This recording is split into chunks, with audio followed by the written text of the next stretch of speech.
O alvorecer do desespero. Parte 2. Obrigado. Demiurgo. Depois que seu mestre saiu, a primeira coisa que Cocytus fez foi expressar sua gratidão a Demiurgo. Demiurgo respondeu a Cocytus profundamente curvado com o mesmo sorriso sereno de sempre. Não, não há necessidade de me agradecer. Como? Não? Sem sua ajuda, os Lizardmen seriam exterminados.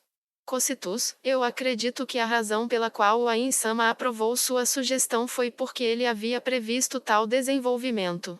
Enquanto Demiurgo entregava sua conclusão com um dedo levantado, um suspiro assustado ecoou pelo ar. O som parecia ter vindo de si mesmo, ou dos guardiões ao seu redor. Em outras palavras, eu acredito que o Ain-sama antecipou que você diria tal coisa. Foi por isso que ele o enviou para a aldeia Lizardman. Eu senti que era o caso porque o Ain-sama parecia mais feliz em ouvir você se opor à destruição da aldeia dos Lizardmen. Em contraste, ele parecia muito desapontado quando você não conseguia abrir uma solução alternativa. Você quer dizer que o Ain-sama estava decepcionado porque não consegui elaborar minha sugestão? Precisamente. E até onde sabemos, até a conversa que estamos tendo agora pode ter sido prevista pelo Ain-sama. Como esperado de Ain-sama, ele tem planejado tudo com meticulosa perfeição. Mas, desembucha. Aura em um tom severo de voz pediu a seu irmão mais novo, Mari, para falar. Sim. Eu estava me perguntando o porquê ele havia enviado mortos-vivos tão fracos no começo. Talvez. O Ain-sama tenha planejado que o ataque falhasse desde o começo. Bem, em vez de dizer que ele planejou que falhasse, é mais como se nosso mestre tivesse antecipado as ações do Cocytus em relação aos Lizardmen, então planejando uma vitória incerta? Um profundo sentimento de vergonha caiu sobre Cocytus quando ele se lembrou de sua troca de mensagens com Demiurgo naquela época. Afinal, ele havia ferrado o plano por completo. Ele não poderia ter inventado algo assim se não compreendesse Cocytus tão bem. Bem, assim que o Ain-sama é. Embora já tenhamos visto sua extraordinária destreza como guerreiro durante a batalha contra Chaltear, e ainda pensar que ele também possuía um talento extraordinário como estrategista. Eu não posso deixar de me prostrar diante dele em reverência. Mesmo o Ain-sama dizendo o contrário, sinto que nada pode dar errado se simplesmente obedecermos às ordens dele. Ele é realmente incrível, Arinsu. Ele realmente faz jus ao nome daquele que uniu todos os seres supremos. Chaltear animadamente acrescentou seu próprio elogio depois do Demiurgo. Os outros guardiões concordaram com a cabeça. Depois de voltar ao seu quarto, Ains pulou na cama. Ele pairou brevemente no ar antes que seu corpo afundasse no colchão, e então começou a rolar. Ele rolou para a direita e depois rolou para a esquerda. A cama era grande o suficiente para ele fazer isso. Seu manto luxuoso estava amassado depois disso, mas Ains não prestou atenção, rindo baixinho enquanto rolava. A razão pela qual Ains estava fazendo uma coisa tão infantil era porque não havia ninguém no quarto além dele. Logo, Ains satisfez seu desejo infantil pelos lençóis macios. Ele então olhou para o teto. Estou tão cansado. Quero relaxar e encher a cara, embora eu nem consiga fazer isso mais. Depois de reclamar para o nada, ele suspirou profundamente, embora não pudesse respirar, então ele estava apenas reproduzindo os movimentos. Ains era morto-vivo, então o esgotamento físico e mental era um conceito estranho para ele. No entanto, em termos humanos, ele passou todos os dias trabalhando duro no último mês. Se ele tivesse estômago, estaria ulcerado agora. Atualmente, Ains cheio de estresse. O guerreiro Momon havia derrotado a vampira de cabelos prateados, Chaltear. Talvez alguém que não estivesse em plena posse dos fatos pudesse pensar nisso como algo impressionante, mas para a pessoa misteriosa que usara o item de classe mundial em Chaltear, isso significaria outra coisa. A oposição poderia estar de olho em Ains, ou até mesmo ansiando para fazer contato com ele. Portanto, Ains passou seus dias em estado de alerta, com muitos itens em espécie prontos para que pudesse fugir a qualquer momento.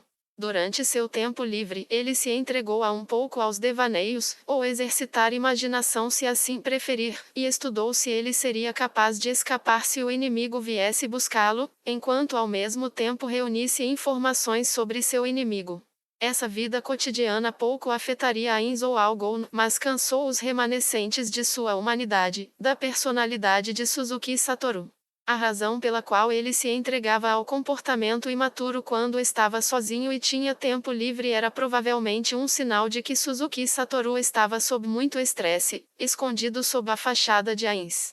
Não me lembro de trabalhar sem descanso ou dormir igual agora, imagine quantas horas extras receberia este mês.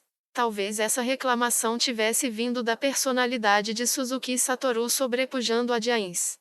A grande tumba de Nazarick, não, a Ainz ou Algon, não é uma empresa qualquer.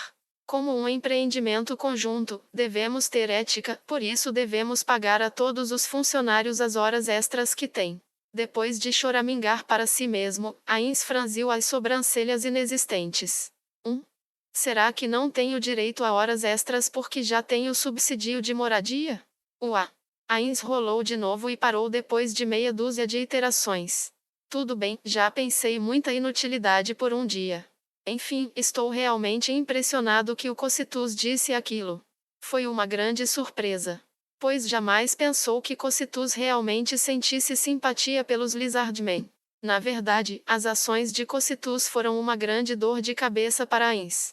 Suzuki Satoru era o tipo de pessoa que passava noites pesquisando e, por rotina, explicaria tudo quando convocado a fazer um briefing. Portanto, ele não estava acostumado a lidar com o inesperado. Contanto que o assunto estivesse em suas anotações, ele poderia dar um jeito de responder. Em outras palavras, o sucesso dos briefings de Suzuki Satoru baseava-se em quanta pesquisa havia feito e em como poderia usá-la para responder às circunstâncias. Ele era extremamente inepto ao lidar com situações que exigiam adaptabilidade. Na verdade, ele as odiava. Infelizmente, ele não podia usar suas anotações no Salão do Trono e dizer: "Ah, por favor, vamos à próxima página."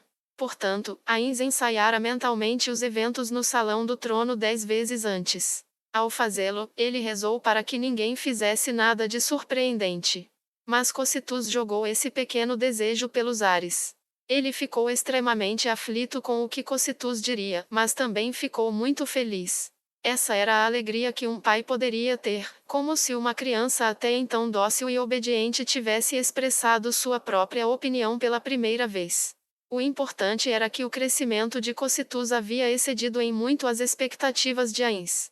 Quando Ainz voltou a Nazarick mais cedo, ele pediu a uma das empregadas para cozinhar algo, um bife. Talvez ela precisasse praticar seus dons culinários e outros pontos importantes da refeição. Ainda assim, Ainz não nutriu grandes expectativas para o prato. Muito menos esperava que a comida desse algum bônus, como as comidas em Yggdrasil. Tudo o que ele queria era algo comestível.